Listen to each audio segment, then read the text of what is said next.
Hello friends, मैं सोनिया स्वागत करती हूँ आपका अपने YouTube channel SL magic tricks में। आप सब कैसे हैं? आई होप आप सब अच्छे होंगे और अपने एग्जाम की तैयारी अच्छे से कर रहे होंगे। आप सभी को राधे राधे, जय श्री कृष्णा। तो फ्रेंड्स, आज हम करेंगे वाइगोत्स्की का जो सामाजिक सांस्कृतिक जो सिद्धांत है उससे संबंधित जितने भी फैक्ट हैं, जो भी क्वेश्चन पूछे जाते हैं, क्वेश्चन को भी लेंगे हम और उसकी जो थ्योरी है उसको भी कवर करेंगे। और यहाँ से अगर आज आपने ये वीडियो पूरी देख ली तो यहाँ से अगर आपको पता है सीटेट में कम से कम 2 क्वेश्चन तो सीडीपी में ही पूछे जाते हैं वाइगोत्स्की से, तो वहाँ से तो आपका कोई भी क्वेश्चन गलत नहीं होगा। तो यहाँ पर जितने भी जो भी थॉट्स दिए हैं उसने, जो भी उसके विचार हैं या फिर जो भी उसने टर्म दी हैं, उन सबको आज हम क्लियर करेंगे थ्योरी के माध्यम से भी, और बाद में मैं आपको कुछ एमसीक्यू भी करवाऊंगी कि किस तरह के जो एग्जाम में यहाँ से क्वेश्चन आते हैं। तो चलिए शुरू करते हैं। सबसे पहली तो यही बात है कि जो वाइगोत्स्की हैं उनका जो सिद्धांत का नाम रहेगा सामाजिक सांस्कृतिक जो सिद्धांत रहेगा इसका, लेकिन इसके कई अन्य नाम भी हैं, उनको हम आगे डिस्कस करेंगे। तो सबसे पहले तो यही पता होना चाहिए कि जो ये एक रूसी मनोवैज्ञानिक थे, लेव वाइगोत्स्की थे, जो रूसी मनोवैज्ञानिक थे जिन्होंने सामाजिक सांस्कृतिक सिद्धांत का प्रतिपादन किया था। क्या थे? रूसी मनोवैज्ञानिक थे। लेकिन जो पियाजे की थ्योरी की थी हमने, वहाँ से वे स्विट्जरलैंड से बिलोंग करते थे। आपको ये सब चीज़ें भी याद रखने, कई बार बिल्कुल ईजी क्वेश्चन पूछ लिया जाता है और अगर आपने अच्छे से थ्योरी नहीं पढ़ी होगी तो आपका वो भी गलत हो जाता है। तो क्या थे? ये रूसी मनोवैज्ञानिक थे और इन्होंने यह सिद्धांत दिया है सामाजिक सांस्कृतिक सिद्धांत, जिसके नाम से ही हमें क्लियर है कि बच्चा समाज में इंटरेक्शन के माध्यम से सीखता है, सामाजिक संपर्क के माध्यम से सीखता है।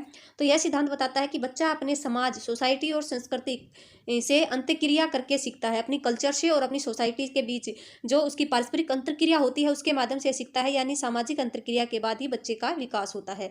तो ये लेव वाइगोत्स्की का कहना है, इस सिद्धांत का ये मानना है कि जो बच्चा है वो बच्चा खेलता है, खेल के माध्यम से उसका विकास होता है, अपने पीयर ग्रुप से वह कुछ सीखता है, कुछ अपने टीचर से सीखता है इंट्रक्शन के माध्यम से, कुछ अपने परिवार से सीखता है इंट्रक्शन के माध्यम से। इसका मेन मोटिव यही है इस सिद्धांत का कि जो बच्चा है वो समाज और संस्कृति से सीखता है।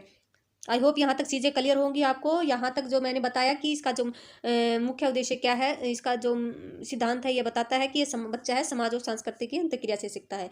अब रही बात इसके सिद्धांत के उपनाम की, कई बार उपनाम पूछ लिए जाते हैं एग्जाम में कि ये सिद्धांत किसने दिया, तो आपको ध्यान रहना चाहिए कि सिद्धांत को ही सामाजिक अंतर्क्रिया का सिद्धांत भी बोला जाता है। अगर पूछा जाए सामाजिक अंतर्क्रिया का सिद्धांत किसने दिया तो लेव वाइगोत्स्की के साथ जाएंगे। सामाजिक संरचना का सिद्धांत भी बोल देते हैं इसमें, और इसको सामाजिक सांस्कृतिक विकास का सिद्धांत भी बोला जाता है, और लास्ट में इसको सहयोगात्मक अधिगम भी बोला जाता है।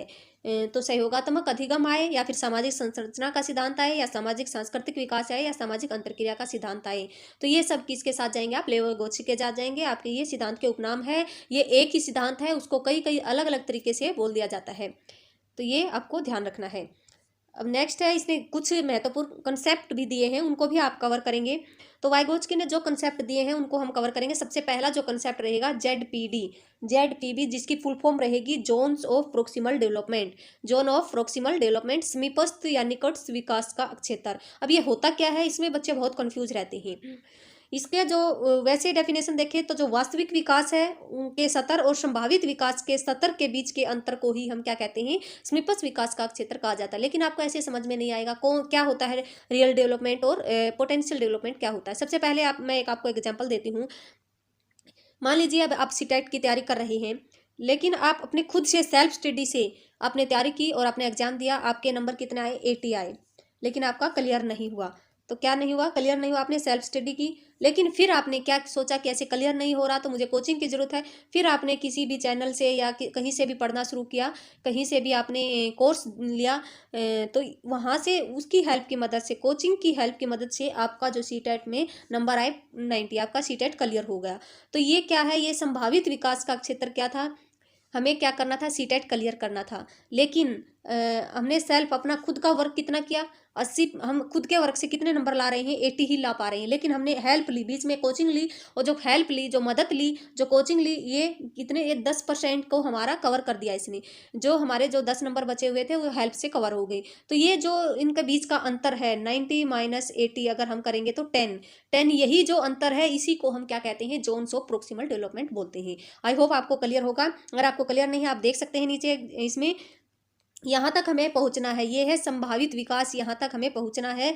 लेकिन करंट में हम कहाँ पे हैं? करंट में करंट लेवल, बच्चे को इतना खुद आता है, लेकिन उसको पहुंचना यहाँ तक है, उसको पहुंचना ऊपर तक है, लेकिन बीच में उसकी जो कुछ प्रॉब्लम है, उसको आता नहीं है, उसको कुछ हेल्प की ज़रूरत है, तो हेल्प लेके ये ऊपर तक पहुंच जाता है। तो ये बीच का जो अंतर है उसी को हम क्या बोलते हैं, जोनो प्रोक्सिमल डेवलपमेंट बोलते हैं। आई होप आपको ये क्लियर हो गया होगा।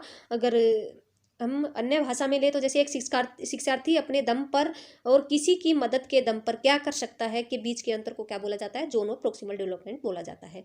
एक जो विद्यार्थी है वो अपने दम पर कितना कर रहा है और फिर किसी की हेल्प लेकर वो कितना कर रहा है, वो अब उन दोनों में कितना अंतर है, उन दोनों के अंतर के बीच को ही हम क्या बोलते हैं, जोनो प्रोक्सिमल डेवलपमेंट बोलते हैं। अब इजी लैंग्वेज में समझे तो बच्चा जो सीख रहा है और जो सीखने की क्षमता रखता है, जो बच्चा सीख रहा है और सीखने की क्षमता रखता है, उसके बीच के खाली स्थान को क्या कहते हैं, ZPD कहते हैं। आप किसी भी तरह लैंग्वेज को घुमा लीजिए, लेकिन आपको समझ में आना चाहिए कि ZPD क्या होता है।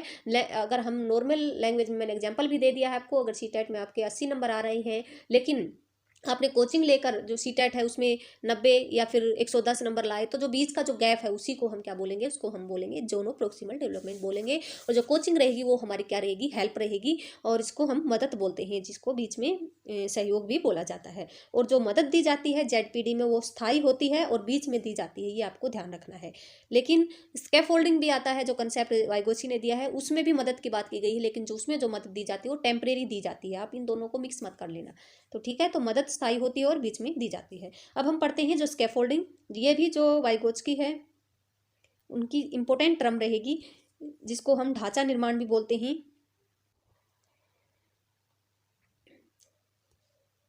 तो जिसको हम क्या बोलते हैं, ढांचा निर्माण भी बोलते हैं, ढांचा निर्माण, या फिर इसको हिंदी में फाड़ भी लिखा जाता है। आपको ध्यान होना चाहिए, आपको इंग्लिश में ही याद रखना है स्कैफोल्डिंग, तो आप ज़्यादा अच्छी बात रहेगी। क्योंकि अगर आप जो भी CDP की जो टर्म है आप उनको इंग्लिश में याद करोगे तो आपके लिए बिल्कुल ईजी होगा, क्योंकि हिंदी में अलग अलग बहुत सारे नाम होते हैं। तो अब हम पढ़ते हैं स्कैफोल्डिंग। और स्कैफोल्डिंग में मैंने अभी ऊपर बताया आपको कि जो मदद दी जाती है वो शुरुआत में दी जाती है और उसके बाद हटा ली जाती है, और इसमें जो मदद या सहयोग दिया जाता है वो अस्थायी होता है। अब इसकी डेफिनेशन क्या है ये आपको ध्यान रखना है। स्कैफोल्डिंग क्या होती है, वयस्कों द्वारा दी जाने वाली टेम्परेरी हेल्प या गाइडेंस को हम क्या बोलते हैं, स्कैफोल्डिंग या ढांचा या फाड़ बोलते हैं। तो वयस्कों द्वारा जो टेम्परेरी हेल्प दी जाती है या फिर गाइडेंस दी जाती है उसकी को क्या बोला जाता है, स्कैफोल्डिंग बोला जाता है। अब ये वेशक, इन वेशकों को हम क्या बोलते हैं, MKO बोलते हैं। और ये वेशक हो सकते हैं, टीचर भी हो सकता है बच्चे के लिए, पेरेंट्स भी हो सकता है और फ्रेंड्स भी हो सकते हैं। तो MKO मोर नॉलेजेबल अदर्स। तो वाइगोत्स्की मानते हैं कि जो आपसे, जो बच्चे से ज़्यादा जानता है वही उसकी मदद करता है, और जो मदद उसके द्वारा जो टेम्परेरी मदद दी जाती है वो क्या होती है, स्कैफोल्डिंग होती है। अब यहाँ पर आप एग्जाम्पल में देख सकते हैं कि बच्चा को साइकिल सिखाया जा रहा है। शुरू में बच्चा जब साइकिल सीखता है तो उसका पीछे से पकड़ के जो हेल्प दी जाती है, और बाद में जब बच्चा सीख जाता है खुद से साइकिल चलाना तो उसको हेल्प नहीं दी जाती है। तो ये क्या होती है, स्कैफोल्डिंग का एग्जाम्पल है। तो शुरुआत में जो टेम्परेरी हेल्प दी जाती है वो क्या होती है, स्कैफोल्डिंग होती है।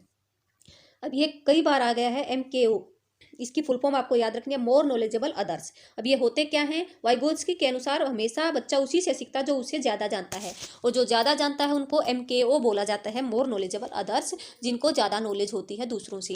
तो ये क्या है, ये टीचर भी हो सकता है, ये पेरेंट्स भी हो सकते हैं, बच्चे के फ्रेंड्स भी हो सकते हैं, ये उसके पीयर ग्रुप्स के मेंबर भी हो सकते हैं जिसको हम फ्रेंड्स बोलते हैं, या फिर कोई भी हो सकता है ये जिसको बच्चे से ज़्यादा आता है, तो ये क्या वो MKO में आते हैं। तो आई होप ये चीज़ क्लियर हो गई होगी आपको। स्कैफोल्डिंग और जो ZPD है वो मोस्ट इंपॉर्टेंट रहेंगी, दोनों जो टर्म है वो बार बार एग्जाम में पूछी जाती है। अब जो भाषा के बारे में जो वाइगोत्स्की है उसने के अलग विचार हैं। तो वाइगोत्स्की के अनुसार जो भाषा है वह विचार से पहले आती है, आपको ध्यान रखना है। वाइगोत्स्की ने क्या कहा है कि जो भाषा है, जो लैंग्वेज है वो पहले आती है, बच्चा भाषा पहले, और चिंतन शुरू में अलग। इनके अनुसार जो भाषा और चिंतन शुरू में अलग अलग होते हैं लेकिन बाद में एक साथ हो जाते हैं। लेकिन वाइगोत्स्की मानता है कि पहले भाषा आती है और बाद में उसके विचार आता है। तो ये दोनों, जीन प्याजे और वाइगोत्स्की के अनुसार अलग अलग बातें कही हैं दोनों ने। आपको मैं बता दूं यहाँ पर दोनों के अलग अलग कथन है। वाइगोत्स्की के अनुसार भाषा पहले आएगी, जो चिंतन प्रक्रिया है वो बाद में होगी, जिसको हम थॉट्स बोलते हैं। लेकिन जो पियाजे है वो मानता है कि जो थॉट्स है, जो चिंतन प्रक्रिया वो पहले होती है बच्चे में और भाषा बाद में आती है। तो ये दोनों अलग अलग टर्म है और दोनों अलग अलग जो साइकोलॉजिस्ट हैं उनके कथन आपको ध्यान रखने हैं। वाइगोत्स्की के अनुसार भाषा पहले आती है बच्चे में और चिंतन प्रक्रिया बाद में होती है। अब और क्या कथन कहे हैं वाइगोत्स्की के इंपॉर्टेंट कथन ही मैंने सम्मिलित किए हैं जो एग्जाम में बार बार पूछे गए हैं। तो दूसरा जो कथन रहेगा वो रहेगा, भाषा संज्ञानात्मक विकास को क्या करते हैं, इंपॉर्टेंट और सुगम बनाती है। संज्ञानात्मक विकास है जो हमारा मानसिक क्रियाएं हैं उसको क्या करती है, जितना ज़्यादा बच्चा, जितनी ज़्यादा अच्छी भाषा होगी बच्चे की उतनी ही ज़्यादा चिंतन प्रक्रिया अच्छी होगी, और चिंतन प्रक्रिया से क्या होता है, हमारा कॉग्निटिव डेवलपमेंट होता है। इसलिए जो वाइगोत्स्की है उनका मानना है कि भाषा संज्ञानात्मक विकास है उसको क्या बनाती है, सुगम बनाती है, और भाषा कॉग्निटिव डेवलपमेंट को गाइड भी करती है। तो जितना ज़्यादा बच्चे को भाषा की ज्ञाता होगा, जितना ज़्यादा उतना ही ज़्यादा वो क्या होगा, उसका कॉग्निटिव डेवलपमेंट ज़्यादा होगा, वो उसमें मदद करेगी। नेक्स्ट जो टर्म रहेगी वो रहेगी प्राइवेट स्पीच। जो वाइगोत्स्की है उसने प्राइवेट स्पीच की भी बात की है। अब ये प्राइवेट स्पीच होता क्या है, कई बार आपने बच्चे को खुद से बातें करते हुए सोचते हो, देखा होगा, तो वो खुद से बातें करता है अपने कार्य के बारे में, या फिर किसी भी पढ़ाई की बात कर रहा है, खुद से अपने मन मन में जो बातें करता है, अब अपने कार्यों को जो निर्देश देता है वो क्या होता है, प्राइवेट स्पीच होता है। इसमें बच्चा अपने कार्य को निर्देश देने के लिए भाषा का उपयोग करता है, तो उसको क्या बोला जाता है, प्राइवेट स्पीच बोला जाता है। अब यहाँ पे जैसे देख रहे हैं कई बार एग्जाम्पल आता है सीटेट में कि नेहा अलमारी में जो कपड़े हैं उनको सेट करते हुए मन ही मन खुद से बातें कर रही है, किस चीज़ का एग्जाम्पल है, तो ये रहेगा प्राइवेट स्पीच का एग्जाम्पल रहेगा। बच्चा खुद से बातें कर रहा है, या फिर आप भी कई बार खुद से बातें करते हैं, जैसे कहीं किसी से आप गुस्सा है तो आप क्या गुस्से में क्या करेंगे, उसने गलत किया है, उसने मेरे साथ में, उससे बहुत गुस्सा हूँ, आज मैं उसको ये कर देता वो कर देता, ये खुद से जो बातें करना है ये वाइगोत्स्की ने प्राइवेट स्पीच में रखा है। नेक्स्ट है वाइगोत्स्की के अनुसार लर्निंग प्रोसेस में सांस्कृतिक उपकरणों जैसे कि मैप, लैंग्वेज, कैलकुलेटर के महत्व पर जोर देती है। तो ये भी आपको ध्यान रखना है, वाइगोत्स्की के अनुसार जो लर्निंग प्रोसेस है जो बच्चे की, उसमें सांस्कृतिक टूल, जो कल्चरल टूल्स हैं उनका मोस्ट इंपोर्टेंट रोल है, और इसने 3 को मोस्ट इंपोर्टेंट माना है, मैप, लैंग्वेज और कैलकुलेटर। बाकी और को भी इसमें उन्होंने माना है, लेकिन इनको ज़्यादा इंपॉर्टेंस दी है, एक्सेट्रा के महत्व पर जोर देती है। अब जीन पियाजे और वाइगोत्स्की ने सीखने की समझ को पैसिव प्रोसेस से एक्टिव प्रोसेस में ट्रांसफर किया है। अब जीन पियाजे और वाइगोत्स्की दोनों इस बात को मानते हैं कि जो बच्चा है वो निष्क्रिय रूप से नहीं सीखता है, वो क्या सक्रिय रूप से सीखता है। तो वो क्या मानते हैं, पैसिव प्रोसेस से वे एक्टिव प्रोसेस में ट्रांसफर किया है। दोनों ने, जीन पियाजे और वाइगोत्स्की ने, वे बच्चे को सक्रिय मानते हैं। बच्चा क्या रहेगा, सक्रिय रहना चाहिए, सक्रिय रहेगा तभी वो क्या सीखेगा, समाज से सीखेगा, और अपना जो कार्य है और वो अपनी लर्निंग प्रोसेस अच्छे से कर पाएगा। तो ये आपको ध्यान रखना है। अब जीन पियाजे ने बच्चों के स्वतंत्र प्रयासों द्वारा दुनिया के अनुभव करने पर जोर देते हैं। अब ये जीन पियाजे से संबंधित है। पियाजे क्या करते हैं, स्वतंत्र प्रयासों द्वारा दुनिया के अनुभव करने पर जोर देते हैं, जबकि वाइगोत्स्की कॉग्निटिव डेवलपमेंट को सामाजिक मध्यस्थ प्रक्रिया के रूप में देखते हैं। ये दोनों अलग बात है, आपको ध्यान रखना है। जैसे जीन पियाजे मानते हैं कि बच्चों के स्वतंत्र जो प्रयास होते हैं, वो जो खुद से जो कार्य करते हैं या दुनिया के अनुभवों करने पर, खुद के प्रयासों द्वारा दुनिया के अनुभव करने पर जोर देते हैं, जबकि वाइगोत्स्की कॉग्निटिव डेवलपमेंट को सामाजिक मध्यस्थ प्रक्रिया के रूप में देखते हैं। तो जो उनका कॉग्निटिव डेवलपमेंट होता है वो मानते हैं कि वो समाज के इंटरेक्शन से होता है, जो सहयोग से होता है, तभी उनका जो कॉग्निटिव डेवलपमेंट होता है। तो ये दोनों अलग बातें हैं। जब भी सहयोग की बात हो या मदद की बात हो तो आप आंख बंद करके वाइगोत्स्की को टिक कर देना, आपका क्वेश्चन गलत नहीं होगा। ये वाइगोत्स्की ने किया है। जब भी कोलैबोरेट लर्निंग की बात हो या फिर सहयोगात्मक अधिगम की बात हो तो वो किसने की है, वो वाइगोत्स्की ने की है। तो ये थी हमारी जो वाइगोत्स्की की थ्योरी, मोस्ट इंपोर्टेंट टर्म थी, मैंने सभी कवर करवा दिया यहाँ से। जो भी क्वेश्चन पूछे गए हैं आज हम उनको एक बार डिस्कस कर लेते हैं। कुछ क्वेश्चन मैंने लिए हैं, कम से कम 9 या 10 क्वेश्चन लिए हैं, जो कि आपको अंदाजा हो जाएगा कैसे क्वेश्चन पूछे जा रहे हैं इस जो थ्योरी है इससे। तो सबसे पहला जो क्वेश्चन रहेगा, समकालीन सिद्धांतों के अनुसार किस प्रकार का कक्षा माहौल संज्ञान को सुसाधित करता है। तो यहाँ पर जो वाइगोत्स्की है उसी से ये क्वेश्चन रहेगा वैसे तो, लेकिन यहाँ पर पूछा गया है कि कौन सा जो कक्षा माहौल संज्ञान को सुसाधित करता है। मुद्रक संपन्न, संसाधन परिपूर्ण, भययुक्त, धमकी भरा। भय धमकी भरा तो बिल्कुल ही बच्चे को ये नेगेटिव टैग वर्ड रहेगा। अगम्य व बहिष्कारी भी नहीं। उपदेशात्मक हो, पाठ्यपुस्तक केंद्रित। पाठ्यपुस्तक केंद्रित तो हमें करना नहीं, बच्चे को क्या करना है, एक्टिव करना है। तो ये प्रिंट रिच और रिसोर्सफुल, तो ये रिसोर्सफुल और प्रिंट रिच जो वातावरण है वो होना चाहिए, बच्चा तभी क्या करेगा, अच्छे से संज्ञान मतलब अच्छे से सीखेगा। तो ये वाइगोत्स्की का ही मानना है। प्रिंट रिच क्या होता है, प्रिंट रिच होता है जैसे कि आजकल बिल्डिंग, स्कूल की बिल्डिंग के ऊपर बड़े बड़े क्या बना दिए जाते हैं, एक्टिविटी बना दी जाती है बच्चे को सिखाने के लिए। बिल्डिंग को हम as a material learning aid के रूप में प्रयोग करते हैं, जिसको BALA बोला जाता है। बिल्डिंग को एज ए लर्निंग एड्स के रूप में आजकल प्रयोग किया जाता है। तो वो क्या होता है, वो प्रिंट रिच बच्चे को वातावरण प्रदान करने के लिए होता है। तो ये इसका जो राइट आंसर होगा ए होगा, मुद्रक संपन्न और संसाधनात्मक परिपूर्ण। अब अधिगम के सामाजिक संज्ञानात्मक मत के अनुसार विद्यार्थी किस प्रकार सबसे बेहतर सीखते हैं। तो ये सामाजिक संज्ञानात्मक मत के अनुसार, ये वाइगोत्स्की से ही क्वेश्चन है, उन्होंने ही क्या दिया है, सामाजिक संज्ञानात्मक विकास का जो सिद्धांत है वो दिया है।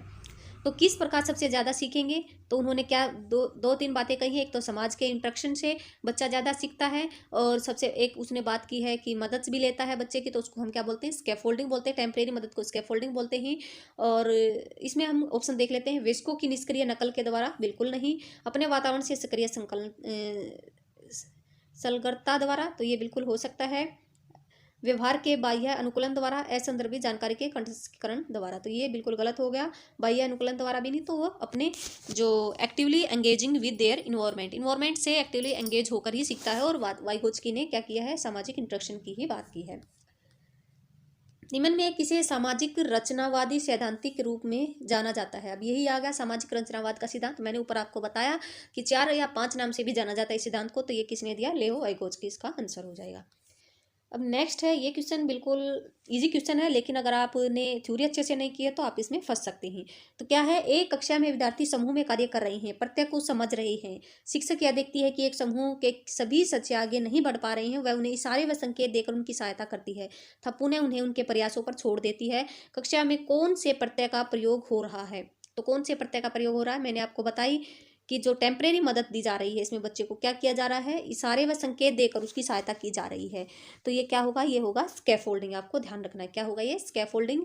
और बाद में उसको क्या कर दिया जाता है, छोड़ दिया जाता है। ये क्या है, एक टेम्परेरी हेल्प है बच्चे को अपने जो अचीवमेंट्स को गोल्स को प्राप्त करने के लिए। जब टेम्परेरी हेल्प दी जाती है तो वो क्या होती है, स्कैफोल्डिंग होती है। मैंने अभी ऊपर आपको बताया, तो ये हमारा राइट आंसर बी हो जाएगा। नेक्स्ट है, लेव वाइगोत्स्की के अनुसार संज्ञानात्मक विकास डैश का उत्पाद है। तो किसका उत्पाद है संज्ञानात्मक विकास, अनुवांशिक। अभी मैंने ऊपर बताया था आपको, अनुवांशिक स्वभाव का बिल्कुल नहीं, केवल आते ही तो आपको काट देना है। सोशल इंटरेक्शन का क्या राइट आंसर क्या रहेगा हमारा, सोशल इंटरेक्शन का क्या है, उत्पाद है। अभी मैंने लास्ट में जो कथन था वाइगोत्स्की का भी अभी बताया आपको कि जो बच्चा है, क्या जो सामाजिक जो संज्ञानात्मक विकास है वो मध्यस्थ किसके द्वारा होता है, समाज के मध्यस्थ के द्वारा, मध्यस्थ प्रक्रिया के द्वारा होता है। तो उसका वही मतलब है कि वह सामाजिक संपर्कता का क्या है, उत्पाद है। क्या, संज्ञानात्मक विकास, बच्चे का जो कोग्निटिव डेवलपमेंट है वो किसका उत्पाद है, सामाजिक संपर्कता का, जिससे बच्चा समाज से इंटरेक्शन से उसका विकास होता है। तो ये इसका राइट आंसर सी हो जाएगा। नेक्स्ट है, लेव वाइगोत्स्की के अनुसार का संज्ञानात्मक विकास में महत्वपूर्ण योगदान है डैश का संज्ञानात्मक विकास में। तो लेव वाइगोत्स्की ने एक तो कल्चर्स की बात की है, एक समाज की बात की है। तो इसमें क्या रहेगा, इसमें कल्चरल कॉन्टेक्स्ट रहेगा, सांस्कृतिक परिवेश का संज्ञानात्मक विकास में महत्वपूर्ण योगदान है। स्कीमा की बात किसने की है, ये की है पियाजे ने बात की है। हमने ऊपर की जो पहले जो थ्योरी की थी उसमें मैंने आपको बता दिया, ये पॉकेट ऑफ इंफॉर्मेशन होती है जो बच्चे के दिमाग में बनती हैं, मैंने ऊपर आपको इसको बता दिया, ये हम अब नहीं करेंगे। और देख लेते हैं एक दो क्वेश्चन और। चिंतन प्रक्रिया का वर्णन करते हुए लेव वाइगोत्स्की स्पष्ट रूप से डैश की महत्ता पर जोर देते हैं। तो चिंतन प्रक्रिया का वर्णन करते हुए लेव वाइगोत्स्की ने किस पर महत्व दिया है, तो पुनर्विलन पर तो उन्होंने दिया ही नहीं, नकारात्मक प्रतिपुष्टि पर नहीं, और परिपक्व तो संस्कृति पर उन्होंने ज़्यादा, कल्चरल और जो सोशल और कल्चरल की उन्होंने ज़्यादा बात की है। तो आपको देखते ही ध्यान आना चाहिए क्या रहेगा, राइट आंसर 1 रहेगा। नेक्स्ट क्वेश्चन है, भाषा और विचार के संदर्भ में निम्नलिखित में से कौन सा कथन सही है। भाषा और विचार के बारे में मैंने जीन पियाजे और वाइगोत्स्की दोनों के आपको थॉट्स बताए थे। जीन पियाजे मानते हैं कि जो थॉट्स है वो पहले आता है और भाषा बाद में आती है, लेकिन वाइगोत्स्की के अनुसार भाषा पहले आती है, चिंतन प्रक्रिया बाद में होती है। जीन पियाजे ने प्रस्तावित किया कि भाषा संज्ञान में सहायक है, तो भाषा की तो बात ही नहीं की है जीन पियाजे ने। तो लेव वाइगोत्स्की ने प्रस्तावित किया कि भाषा का चिंतन पर कोई प्रभाव नहीं पड़ता, तो चिंतन पर प्रभाव पड़ता है, तो ये तो कहा है लेव वाइगोत्स्की ने, ये भी गलत हो जाएगा, सही पूछा है कथन। जीन पियाजे ने प्रस्तावित किया कि चिंतन करना भाषा को सीखने पर निर्भर करता है, तो भाषा की बात तो जीन पियाजे ने की ही नहीं, तो राइट आंसर हमारा 4 हो जाएगा।